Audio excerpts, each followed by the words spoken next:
ନା ଇଏ ହଉଛି ଆମର ବଳରାମପୁର ଗଡ଼ ରଜାଙ୍କର ଉଆସ ବା ଜଗନ୍ନାଥ ମନ୍ଦିର।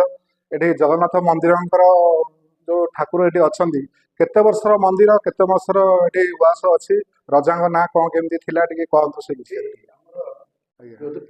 ଆଜ୍ଞା ଆଜ୍ଞା ଆଜ୍ଞା ଯୋଧପୁର ଦୁଇ ଭାଇ ଆସିଥିଲେ, ଜଣେ ଏଠି ରହିଲେ, ଜଣେ ଗଡ଼ମଧୁପୁର। ଗଡ଼ମଧୁପୁର ରାଜା ଥିଲେ, ତାଙ୍କ ନାଁ ହେଉଛନ୍ତି ମଧୁସୂଦନ। ଏବେ ୟାଙ୍କ ନାଁ ହେଉଛି ନା ଏଠି ଯେଉଁ ଥିଲେ ଇଏ ୟାଙ୍କ ନାଁ ହେଉଛି ବଳଭଦ୍ର। ତାଙ୍କ ନାଁ ଥିଲା ଆଗରୁ। ସେ 536 ମସିହାରେ ସେମାନେ ଆସିଥିଲେ। ଆଜି ଯେତେବେଳେ ଯଯାତି କେଶରୀଙ୍କ ବେଳେ ସେ ରଜା ତାଙ୍କୁ ଏଠି ରହିବା ପାଇଁ ଦୁଇ ଭାଇଙ୍କ ରହିଲେ। ଦୁଇ ଭାଇଙ୍କ ରହିଲେ, ସିଏ ବଡ଼, ଗଡ଼ମଧୁପୁର ରାଜା ଯିଏ ସବୁ ବଡ଼, ଏ ସାନ। ସେଇ ଦୁନିଆ ସବୁ ଚାଲିଛି। ବର୍ତ୍ତମାନ ଆମର ଏଇଟା ଚାଲିଛି 43 ପୁରୁଷ, 44 ହେଲା। ଆଉ ବର୍ତ୍ତମାନ ଆମର ରଜା ଅଛନ୍ତି ପ୍ରବୀର ଚନ୍ଦ୍ର ଧୀର। ସିଏ କଟକରେ ରୁହନ୍ତି, ଆସନ୍ତି ଏଠିକି ପ୍ରତ୍ୟେକ କାମରେ ଆସନ୍ତି।